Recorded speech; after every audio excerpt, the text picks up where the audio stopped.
दोस्तों नमस्कार। आज फिर एक कहानी के साथ। कहानी छोटी लेकिन सीख बड़ी, और सीख वही महान जो जीवन में उतर जाए, और ज्ञान वही श्रेष्ठ जिससे जीवन संवर जाए। ऐसी ही जीवन को संवारने वाली एक कहानी। एक प्रतापी राजा था, धर्म कर्म और सभी प्रकार से बिल्कुल संपन्न और बिल्कुल यशस्वी राजा था। उसके राज्य में एक व्यापारी आता है, और व्यापारी अपने साथ एक विशाल शिला अपने साथ वह व्यापार के दौरान जिस जगह गया होता है वहां से लाता है, और राजा को भेंट स्वरूप कहता है कि इससे बहुत ही सुंदर मूर्ति बनेगी, आप इसका उपयोग किसी अच्छी मूर्ति बनाने में करिए। अब वह राजा भगवान विष्णु का अनन्य भक्त, उसने सोचा क्यों ना इस शिला का उपयोग एक भगवान विष्णु की अच्छी प्रतिमा बनाने में किया जाए। और वह उस व्यापारी को धन्यवाद देता है, उसे विदा करता है, और जैसे ही वह विदा होता है अपने महामंत्री को बुलाकर कि 7 दिन के भीतर राज्य का जो भी सबसे अच्छा मूर्तिकार है उसे यह शिला दिया जाए, और वह इस शिला का उपयोग, इस पत्थर का उपयोग करके भगवान विष्णु की बहुत सुंदर मूर्ति बनाने का प्रयास करे, और उसे हमारे मंदिर पर ही स्थापित किया जाएगा। अब महामंत्री उस पत्थर को लेकर, उस शिला को लेकर राज्य के सबसे अच्छे मूर्तिकार के पास पहुंचता है। अब वह शिला थोड़ी मजबूत थी। वह मूर्तिकार पूरी कोशिश करता है, कई बार अपने हथौड़े से प्रयास करता है, लेकिन वह शिला टूटने का नाम नहीं लेती है। अब जब शिला ही नहीं टूटेगी तो मूर्ति का निर्माण कैसे होगा? उसकी जो औजार थे वही काम नहीं करेंगे तो मूर्ति को आकार कैसे दिया जा सकता है? वह बहुत प्रयास करता है, कई हथौड़े मारता है, लेकिन वह शिला जो है टूटने का नाम नहीं लेती है। हार कर वह महामंत्री के पास पहुंचता है और कहता है कि महामंत्री, मुझसे यह नहीं बन पाएगा क्योंकि यह शिला बहुत ही मजबूत है और मैं इसे तोड़ नहीं पा रहा हूं। कृपया मुझे क्षमा करें। मेरे लिए बहुत सौभाग्य की बात थी कि राजमहल के मंदिर की मूर्ति मैं बनाता, लेकिन मैं इसे बनाने में असक्षम हूँ। मैं इसे नहीं बना पाऊंगा। मैंने इससे पहले कई मूर्तियां बनाई हैं, कई पत्थरों पर अपने काम किए हैं, लेकिन इस पत्थर पर मैं कोई काम नहीं कर पा रहा हूँ।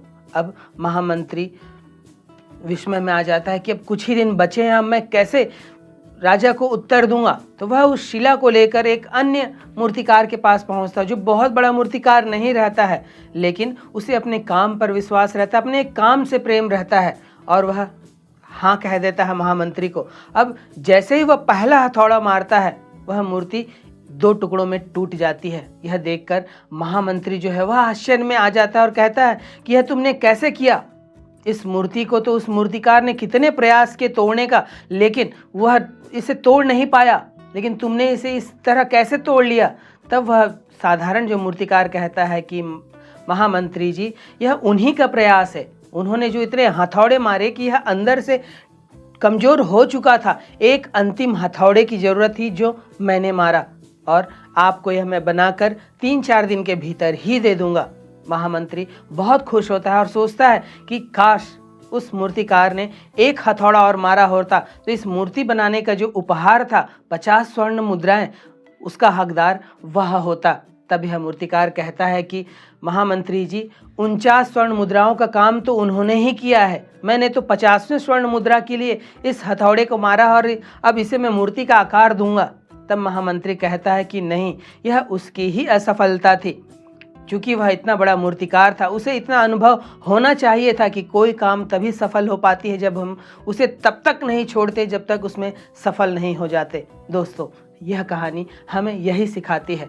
हम में से अधिकांश लोग कोई काम प्रारंभ करते हैं, हर काम में कुछ अड़चनें आती हैं, और काम जितना दिव्य होगा अड़चनें उतनी दिव्य होंगी। अर्थात काम जितना बड़ा होगा उसमें आने वाली समस्याएं, प्रॉब्लम्स उतनी बड़ी होंगी। कई लोग उससे थक हार जाते हैं, अपने आप को आत्मबल गिरा लेते हैं, अपने आत्मविश्वास को डिगा देते हैं और उस काम को छोड़ देते हैं। फिर उनके मन में कुछ और काम आ जाता है कि इसमें प्रयास करते हैं। जो व्यक्ति एक काम में सफल हुआ है वह निश्चित है कि वह दूसरे काम में भी असफल होगा। हमें इस आदत से बाज आनी चाहिए। हमने अगर कोई काम का जिम्मा उठाया है, हम कोई काम कर रहे हैं, तो जब तक हम उसके सफलता के परचम को नहीं लहरा लेते, हमें वह काम नहीं छोड़ना चाहिए। हमें उस काम को तभी छोड़ना चाहिए जब हम उसमें परफेक्ट हो जाएं और हम उसमें सफल हो जाएं। लेकिन अगर हम बीच में ही उसे छोड़ देंगे, तब हम कैसे एक सफल व्यक्ति कहलाते हैं? और यही हम लोगों के साथ में होता है। हम कोई भी काम प्रारंभ करते हैं, उसे उसकी सफलता तक, उसकी विजय पताका तक नहीं ले जाते हैं, उसे अंतिम प्रयास तक नहीं ले जाते हैं। आधे अधूरे प्रयास से सारे प्रयास जो होते हैं वह हार का ही कारण बनते हैं। फिर इस इंसान के पास एक जादुई जिन्न है जिसे वह किस्मत, नसीब, भाग्य, डेस्टिनी का नाम दे देता है कि अरे मेरे तो भाग्य में ही नहीं था। यह उस मूर्तिकार के भाग्य में था। अगर बस वह एक हथौड़े का प्रयास और करता, वह एक हथौड़ा उसकी ज़िंदगी को बदल देता। 50 स्वर्ण मुद्राएं एक मूर्ति को बनाने को उसे मिल जाती। लेकिन हम ऐसी स्वर्ण मुद्राएं कितने बार छोड़ते हैं? अज्ञान के कारण, सही गुरु ना होने के कारण हम इन कामों में असफल हो जाते हैं। जब हमारे जीवन में सही गुरु होता है तब वह प्रेरणा देता है कि तुम इस काम के लिए ही बने हो। तुम्हारा जो जीवन है, तुम्हारे जीवन का उद्देश्य है, यह इसीलिए है। और उसकी प्रेरणा में जो व्यक्ति अपने गुरु के प्रति समर्पित रहता है वह उस काम को नहीं छोड़ता। अब अगर उसके जीवन में गुरु नहीं है तो उसे उस काम से अगर प्रेम हो जाए, ऐसे कई उदाहरण हैं जिनके जीवन में कोई गुरु नहीं आया लेकिन उस काम में प्रेम होने के कारण वह उस काम को कभी छोड़ा ही नहीं, क्योंकि उसने उस काम को पैसे के लिए, पद के लिए, प्रतिष्ठा के लिए, मान सम्मान के लिए नहीं किया। वह उसकी प्रेम था। वह उस काम में जब रहता था तो उसमें डूब जाया करता था और उस डूबे हुए काम में वह सफल हो जाता है। तो या तो गुरु आपके पास हो, या तो आपके जीवन में प्रेम हो, या उस काम के प्रति आप दीवाने हो जाएं, तब आप उस काम में सफल हो जाते हैं। और सफलता की यही निशानी है, सफलता का यही कुंजी है कि आपको उस काम में डूबना पड़ेगा। उस काम को तब तक नहीं छोड़ना है जब तक आप उस काम में सफल नहीं हो जाते हैं। तो आज से प्रण लें, आपके जीवन में जो भी काम आए, छोटे बड़े, महान, दिव्य, उसे तब तक नहीं छोड़ना है जब तक आप उसमें सफल नहीं हो जाते।